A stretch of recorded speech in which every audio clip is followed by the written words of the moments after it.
পৃথিবীর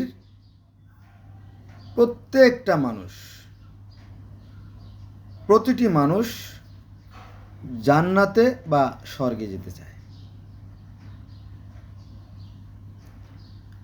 বর্তমান পৃথিবীতে 5টা ধর্ম রাজত্ব করছে। 1 নম্বরে খ্রিস্টান ধর্ম, 2 নম্বরে ইসলাম ধর্ম, 3 নম্বরে ইহুদি ধর্ম, 4 নম্বরে সনাতন বা হিন্দু ধর্ম, আর 5 নম্বরে বৌদ্ধ ধর্ম। এই 5টা ধর্ম বর্তমান বিশ্বে রাজত্ব করছে সংখ্যার দিক থেকে, যদিও পৃথিবীতে ধর্মের সংখ্যা 4300। তো সবাই জান্নাতে যেতে চায়। নাম্বার 1, মুসলমানদের দাবি অর্থাৎ ইসলাম ধর্মের দাবি যে কিছুই ছিল না সৃষ্টির পূর্বে, ছিল মাত্র সৃষ্টিকর্তা। তিনি তার নূর দ্বারা নবী মুহাম্মদ সাল্লাল্লাহু আলাইহি ওয়াসাল্লাম সৃষ্টি করলেন, আর বাকি যে নূর আর মুহাম্মাদের নূর দ্বারা জগৎ সৃষ্টি করলেন। তো যদি কেউ একবার নবী মুহাম্মদ সাল্লাল্লাহু আলাইহি ওয়াসাল্লামকে অনুসরণ করে অর্থাৎ কলেমা পড়ে, তাহলে সে জান্নাতে চলে যেতে পারবে, যতই তার কষ্ট হোক, যতই তার নরকের শাস্তি হোক। ঠিক আছে? তাহলে মুসলমানরা সব জান্নাতে চলে গেল শুধুমাত্র এক কলেমার বরকতে। ক্লিয়ার? আর কোনো সমস্যা রইল না। এবার আমরা চলে যাব ইসলাম ধর্মের পরের ধর্ম, অর্থাৎ ইসলাম ধর্ম বয়স হচ্ছে আপনার 1448 বছর। আজকে হচ্ছে আপনার 20/8/2024 সাল। বর্তমানে ইসলাম ধর্মের বয়স হচ্ছে আপনার 1448 বছর। তো এরা সর্বকনিষ্ঠ, তারা সবাই জান্নাতে চলে গেল। ঠিক বয়সের দিক থেকে দ্বিতীয় হচ্ছে আপনার খ্রিস্টান ধর্ম। তাদের দাবি যিশুর যে নির্দেশিত পথ, এই পথই একমাত্র পথ। এই পথে যারা অগ্রগামী হবে, এই পথ যারা অনুসরণ করবে, তারা জান্নাতে যাবে। তাদের জান্নাত অবধারিত, নিশ্চিত। কেন নিশ্চিত? একটা কারণ থাকতে হবে তো, কেন নিশ্চিত?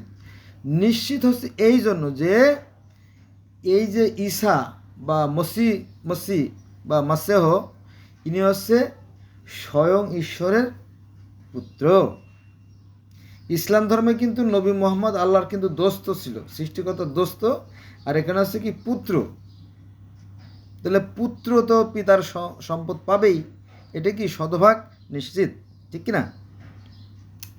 তো খ্রিস্টানদের দাবি হচ্ছে যে ত্রিআত্মা, পিতা, পুত্র, পবিত্র আত্মা, অর্থাৎ মায়ের যে পবিত্র আত্মা, পবিত্র মাতার গর্ভে পিতার যে মানে পবিত্র আত্মার যে নূর বা যে আত্মা, সে আত্মা ফুঁকে দিল, আর সেখানে সে সৃষ্টি হলো, অর্থাৎ মসিহ বা ঈসা নবীর সৃষ্টি হলো বা জন্ম হলো। তাহলে ত্রিআত্মা, পিতা, পুত্র, পবিত্র আত্মা, তিনজনই পবিত্র। মা মরিয়মও ছিলেন পবিত্র। মরিয়মের গর্ভে যে পুত্র সন্তান এলো ঈসা, তিনিও পবিত্র। আর স্বয়ং সৃষ্টিকর্তা তো মহাপবিত্র, তাই না? তো খ্রিস্টানদের দাবি যে শুধুমাত্র তারাই জান্নাতে যাবে, আর দ্বিতীয় কেউ জান্নাতে যেতে পারবে না, কারণ তাদের যে পথ সেটাই একমাত্র পথ। কিন্তু এখানে একটু গন্ডগোল আছে বন্ধুরা। খ্রিস্টানরা বলে যে নবী মুহাম্মদ সাল্লাল্লাহু আলাইহি ওয়াসাল্লাম বাইবেল নকল করে কোরআন শরীফ তৈরি করছে। এটা বলে কারা? খ্রিস্টানরা, যে মুসলমান কোনো ধর্ম না, ইসলাম কোনো ধর্ম না। আবার ইহুদি যারা, তারা বলে যে ঈসা তো জাকারিয়ার জারস সন্তান, অবৈধ সন্তান, অতএব ওদের আবার কিসের ধর্ম? এটা নেগেটিভ কথা, মানে পজিটিভ বললাম, নেগেটিভ বললাম। এবার আমরা চলে যাব তৃতীয় ধর্মে। প্রথমে বলছি ইসলাম ধর্মের কথা, দ্বিতীয় বললাম খ্রিস্টান ধর্মের কথা। এবার আমরা তৃতীয় ধর্মে যাব, অর্থাৎ ইহুদি ধর্মে যাব। ইহুদিরা বলে যে জান্নাত বা স্বর্গ শুধুমাত্র আমাদের জন্য, আর কারো জন্য জান্নাত নয়। কেন? তার কারণ হচ্ছে যে স্বয়ং যিনি জিহোবা, স্বয়ং যিনি সৃষ্টিকর্তা, স্বয়ং যিনি লা, স্বয়ং যিনি গড, তিনি এই ইহুদিদেরকে ভীষণ ভীষণ ভীষণ পছন্দ করেন। তার প্রমাণ দেন। তার প্রমাণ হচ্ছে যে স্বয়ং সৃষ্টিকর্তা, মানে যিনি এই বিশ্ব জগতের যিনি পরিচালক, এই বিশ্বজাহানের যিনি প্রতিষ্ঠাতা, এই বিশ্বজাহান যিনি সৃষ্টি করছেন, সেই সৃষ্টিকর্তা কী করছেন জানেন? সেই স্বর্গ থেকে বা জান্নাত থেকে বা সেই হ্যাভেন থেকে স্বর্গীয় পাথরে বাণী লিখে এনে তারপরে ইহুদিদের যে নবী, অর্থাৎ মুসা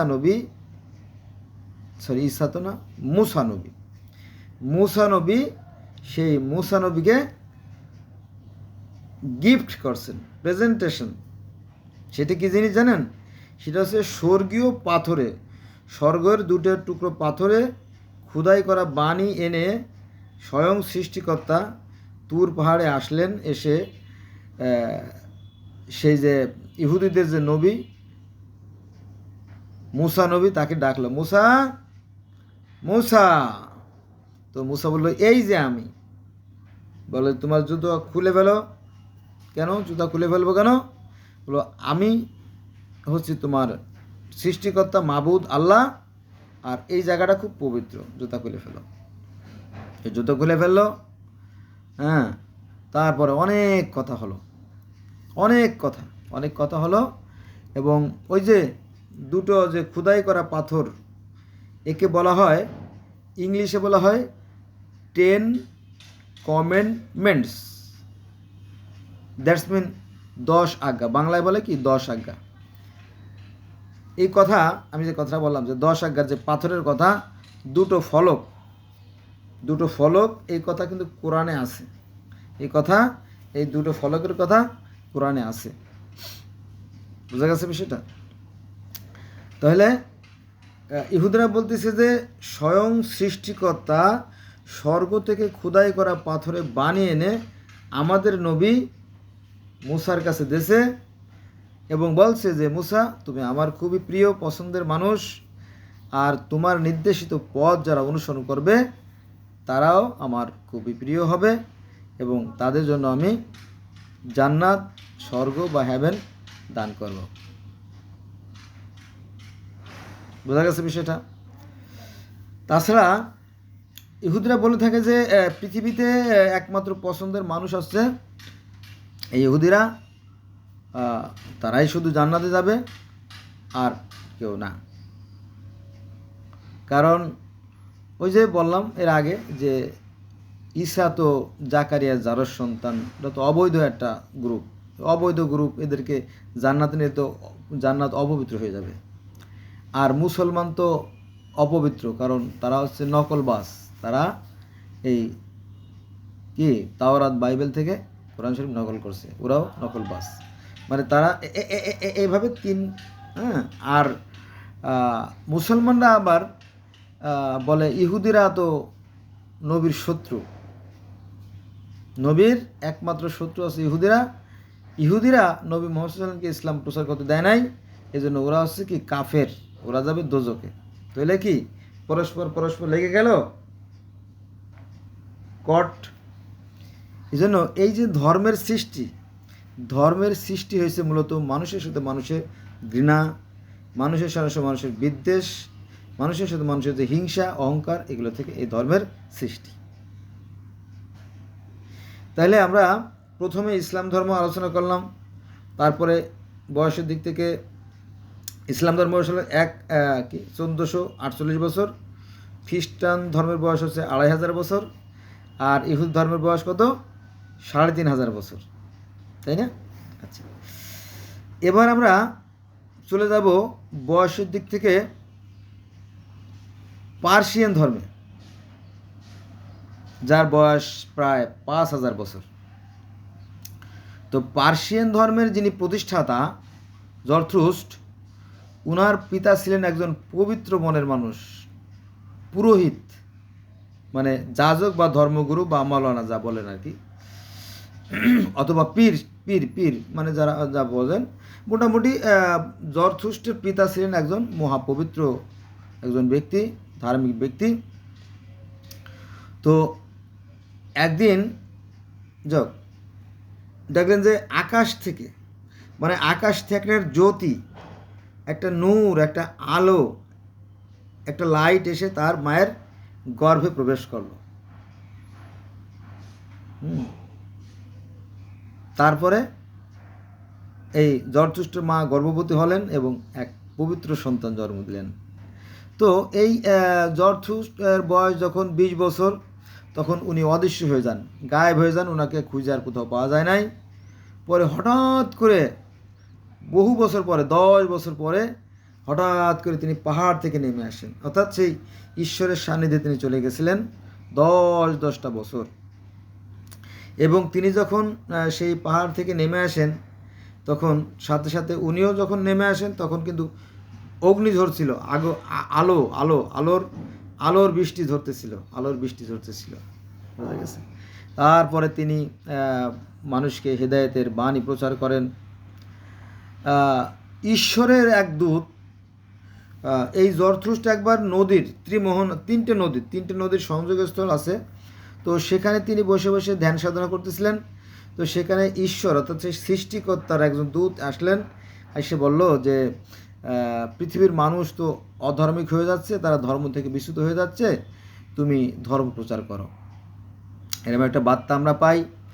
আর একবার সেই ঐশ্বরিক দূত অর্থাৎ সেই মানে গড গিফটেড যে মেসেঞ্জার, অর্থাৎ ঈশ্বরের যে হিন্দুরা বলে দেবতা, আমরা মুসলমান বলি ফেরেশতা, আর খ্রিস্টানরা হিন্দুরা বলে অ্যাঞ্জেল, ফেরেশতা আর দেবদূত বা দেবতা যাই বলে নাকি, একজনে একভাবে বলে, কেউ বুঝে কেউ বোঝে না। যাক, তো সেই দেবদূত আসলো। দেবদূত এসে সেই যে পার্সিয়ান ধর্মের যে প্রতিষ্ঠাতা, ওনার নাম আছে জরথ্রুস্ট এই বা জরস্টান, তো তাকে কী করলো, সে স্বর্গে নিয়ে গেল, স্বর্গে আল্লাহর কাছে নিয়ে গেল, সৃষ্টিকর্তাকে নিয়ে গেল। তো জরথ্রুস্ট ধর্মের যারা অনুসারী, তারা সৃষ্টিকর্তা বলে আহুরা মাজদা বলে আর কি। তো সেই আহুরা মাজদা বা প্রাজ্ঞ প্রভুর কাছে নিয়ে গেল। পরে প্রভুর সাথে তার দেখা সাক্ষাৎ হলো, এটিকে বলে মিরাজ। আমরা মুসলমান মিরাজ বলি, আর পার্সিয়ানে বলে বিরাজ। তো প্রভুর সাথে দেখা সাক্ষাৎ হলো, দেখা সাক্ষাৎ হওয়ার পরে ভালো কথা, তারপরে ফেরেশতারা কী করলো, ফেরেশতারা ঘুরিয়ে আল্লাহ পাকে তো অত সময় নেয়, উনি তো সিংহাসনে বসায় আছে, ফেরেশতারা ঘুরাই সেই স্বর্গ অর্থাৎ জান্নাত এবং জাহান্নামের যে শাস্তি সেইগুলো দেখালো। অর্থাৎ আমাদের ইসলাম ধর্মে যে মিরাজের কথা আছে, সে কথা পার্সিয়ান ধর্মেও আছে, কিন্তু এই কথাগুলো আমাদের আলেমুলামা আমাদেরকে বলতে দেয় না, তারা লুকোচুরি খেলে। তারা বলে যে পৃথিবীতে ধর্ম একটা, সেটা হচ্ছে ইসলাম ধর্ম। কেন বলে আমি জানি না। তাহলে কটা ধর্ম হলো? ইসলাম ধর্ম একটা, খ্রিস্টান ধর্ম 2টা, ইহুদি ধর্ম 3টে, আর পার্সিয়ান ধর্ম 4টে। এবার আমরা চলে যাব 5 নম্বরে, সনাতন ধর্মে। না, সনাতন ধর্মে যাব না, সনাতন ধর্মের এসে যাবো আগে বৌদ্ধ ধর্মে যাব। গৌতম বুদ্ধের যে বৌদ্ধ ধর্ম, এই গৌতম বুদ্ধ যারা অনুসারী, গৌতম বুদ্ধের যারা অনুসারী, তারা দাবি করে যে এই যে বৌদ্ধ ধর্ম, এই বৌদ্ধ ধর্ম হচ্ছে মহা পবিত্র ধর্ম। এর সে কোনো পবিত্র ধর্ম পৃথিবীতে আসে নাই, হয় না। আমরাই একমাত্র স্বর্গে যাব, অর্থাৎ সেই নির্বাণ লাভ করব। নির্বাণ লাভ মানে সেই যে বৈকুণ্ঠ, গোলকধাম, বৃন্দাবন, স্বর্গ। মুসলমানরা যাবে জান্নাতে, আর তারা যাবে কি স্বর্গে, বা সেই বৈকুণ্ঠ বলে আর কি, যেখানে সৃষ্টিকর্তার নিবাস, যেখানে সৃষ্টিকর্তা থাকেন। ওই যে আমরা তো বলি যে সপ্তম আকাশে থাকে, তো ঠিক রকমটি সপ্তম আকাশে থাকেন। কেন থাকেন? কারণ গৌতম বুদ্ধ হচ্ছে স্বয়ং ঈশ্বর, বুঝা গেছে? তো ঈশ্বরের যারা অনুসারী তারা তো স্বর্গে যাবেই, তাই না? যারা সত্যের পথে থাকবে তারা নির্বাণ লাভ করবে, আর যারা অসত্যের পথে থাকবে, পৃথিবীর মায়ায় পড়ে যাবে, তখন তো তারা আর স্বর্গে যেতে পারবে না, তারা ধ্বংস হয়ে যাবে। ঠিক আছে, এবার আমরা চলে যাব 6 নাম্বার ইসে। এখানে অনেক কথা বলা যেতে পারে বন্ধুরা, এখানে ঘন্টার পর ঘন্টা কথা বলা যাইতে পারে, কিন্তু বলবো না। বুদ্ধদের দাবি যে পৃথিবীতে বৌদ্ধ ধর্মে একমাত্র ধর্ম, এটা এক মহাপবিত্র ধর্ম, কারণ আমাদের অষ্টমার্গ অর্থাৎ 8টা সত্যের কথা আছে পবিত্র। আমাদের 8টা পবিত্র পবিত্র যে বাক্য আমরা অনুসরণ করি, এই জন্য আমরা মহাপবিত্র। আর যেহেতু আমরা সৎ কাজ করি, আর সৎ কাজের পুরস্কার তো জান্নাত হয়, তাই না? বাঞ্ছনীয়, আবশ্যকীয়, এটা তাদের দাবি। কাদের দাবি? এটা হচ্ছে আপনার বুদ্ধদের দাবি। এবার প্রথমে বলেছি ইসলাম ধর্ম, 2 নম্বরে বললাম আপনার খ্রিস্টান ধর্ম, 3 নম্বরে বলছি ইহুদি ধর্ম, এবং 4 নম্বরে বলছি আপনার পার্সিয়ান ধর্ম, এবং 5 নম্বরে বললাম বৌদ্ধ ধর্ম, এবং 6 নম্বরে যাব। 6 নম্বরে আছে আপনার সনাতন ধর্ম। সনাতন ধর্মে বেদে কিন্তু ঈশ্বর নিরাকার, জ্যোতিময় এবং অশরীরী। হ্যাঁ, তবে কিছু ওদের মধ্যেও কিন্তু ভাগ আছে। সনাতন বা হিন্দুর মধ্যে কিন্তু অনেকগুলো ভাগ আছে, যেমন আমাদের ইসলামের মধ্যে শিয়া সুন্নি ভাগ আছে, খ্রিস্টানদের মধ্যে ভাগ আছে। হ্যাঁ, সেখানে যাব না, অনেক অনেক ভাগ আছে। তো সেখানে মূলত নিরাকার, জ্যোতিময়, অশরীর, আর সেইখানে সত্য সুন্দর কথা বলা হয়। শুধু বেদই না, গীতাও কিন্তু ঈশ্বর নিরাকার। যেমন 18 দিন কুরুক্ষেত্র যুদ্ধ হয়েছিল, তো এই যুদ্ধের সময় 18টা পর্ব নিয়ে ভগবত গীতা তৈরি। তো এই যুদ্ধকালীন সময়ে অর্জুন শ্রীকৃষ্ণ বলছিল যে আমি ঈশ্বরের যে রূপ, সেই রূপকে দেখতে চাই। তখন শ্রীকৃষ্ণ বলল যে না, তাকে চর্মচক্ষু দ্বারা দেখা সম্ভব নয়। তাহলে অর্জুন কী করে দেখলেন? জ্ঞান চক্ষু দ্বারা দেখছিলেন। ঠিক আছে, এটা কি বিষয়? তাহলে দেখলাম যে মুসলমানদের দাবি যে মুহাম্মদ সাল্লাল্লাহু আলাইহি ওয়াসাল্লামকে সৃষ্টি করলে কিছু শিখতে হবে, একমাত্র তারাই জান্নাতে যাবে। আর খ্রিস্টানদের দেবে যে তারাই শুধু জান্নাতে যাবে, কারণ ঈসা হচ্ছে স্বয়ং ঈশ্বরের পুত্র। আর ইহুদিরা বলে যে আমরা একমাত্র জান্নাতে যাবে, কারণ আমরা হচ্ছি সৃষ্টিকর্তার সবচেয়ে পছন্দের নবী, মুসা নবীর অনুসারী। কারণ মুসা আলাইহিস সালামকে স্বয়ং সৃষ্টিকর্তা নিজে স্বর্গীয় পাথরে কি সেই যে বাণী, এই যে তাওরাত কিতাব দিয়ে গেছে, এই দিক থেকে আমরা সর্বশ্রেষ্ঠ। আর পার্সিয়ানদের দাবি যে সে আহুরা মাজদা, অর্থাৎ সেই প্রাজ্ঞ প্রভু আমাদের পার্সিয়ান যথেষ্টের পর খুবই সন্তুষ্ট, তারা জান্নাতে যাবে। আর বৌদ্ধ ধর্মের দাবি যে আমাদের গৌতম বুদ্ধ স্বয়ং ঈশ্বর, এই জন্য তারা জান্নাতে যাবে। এবার সনাতন ধর্ম হচ্ছে আদি আসল স্পেশাল। হ্যাঁ, শ্রীকৃষ্ণ হচ্ছে কি স্বয়ং ভগবান, অর্থাৎ তিনি মানুষের রূপ ধরে পৃথিবীতে এসে মানুষের যে জীবন পদ্ধতি, কিভাবে চললে জীবন সুন্দর হবে, কিভাবে চারিপাশ সুন্দর হবে, সেই সমস্ত বিষয় শিখেছে। কারণ সৃষ্টিকর্তার অসাধ্য কিছু নাই, সৃষ্টিকর্তার মাধ্যমে বা সৃষ্টিকর্তার অসম্ভব বলে কিছু নাই। তিনি যে কোনো রূপ ধরতে পারেন, এমনকি মানুষের রূপ ধরতে পারেন। এটা গ্রহণযোগ্য একটা কথা। কারণ কি দেখেন, যে কিছুই ছিল না, শুধু ছিল শূন্য, আর ছিল সেই সৃষ্টিকর্তা। পরে তিনি সব কিছুই তার থেকে সৃষ্টি করলেন। অতএব তিনি তো সব কিছুতে রূপ ধরতেই পারেন, তাই না? এখন ইসলাম ধর্মের সাথে সনাতন ধর্মের কোনো পার্থক্য নাই, একটা জায়গায় পার্থক্য, সেটা হচ্ছে রয়ের পার্থক্য। মুসলমানরা বলে যে সব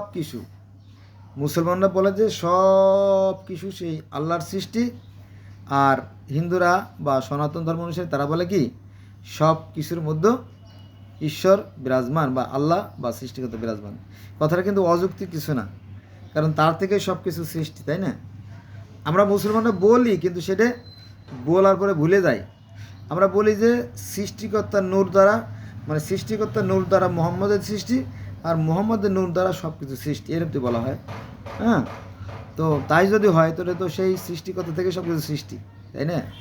সৃষ্টির পূর্বে কিছুই ছিল না, শুধুমাত্র আত্মা ছিল, আত্মা ছিল। তো এই আত্মা তো পৃথিবীর প্রত্যেকটা প্রাণীর ভিতরে, তাই না, বিরাজমান। আর তিনি হচ্ছে কি? পরমাত্মা। তিনি হচ্ছেন, সৃষ্টিকর্তা হচ্ছে পরমাত্মা। আর আমরা যারা প্রাণী, আমি মানুষ, আমাদের মধ্যে যে প্রাণবায়ু, এটা হচ্ছে আত্মা। তবে আত্মা দুইটা, একটা জীবাত্মা, একটা পরমাত্মা। আমার জীবাত্মা, আমি যখন বিলীন হয়ে যাব, সেই পরমাত্মা আবার সেই ঈশ্বরের সাথে মিলিত হয়ে যাবে। কোরআনের ভাষায় বলতে গেলে যে সৎকর্মশীলটা ইল্লিনে আর অসৎকর্ম আত্মা সিজিনে চলে যাবে, এরকম যে বিষয়টা আর কি। বোঝা গেছে বিষয়টা? তো বন্ধুরা, 6টা ধর্ম নিয়ে আলোচনা করলাম, পৃথিবীর প্রধান। অনেকগুলো করতে গেলে এটা জগা খিচুড়ির মতো হয়ে যাবে। তো টু আর ইজ ম্যান, অর্থাৎ ভুল করা মানুষের স্বভাব, মানুষ ভুল করতে পারে। কথা প্রসঙ্গে যদি আমার কোনো ভুল ত্রুটি হয়ে থাকে, ক্ষমা সুন্দর দৃষ্টি থাকবেন। আর কোনো প্রশ্ন থাকলে কমেন্ট করবেন, আমার সাথে থাকবেন। ধন্যবাদ সবাইকে।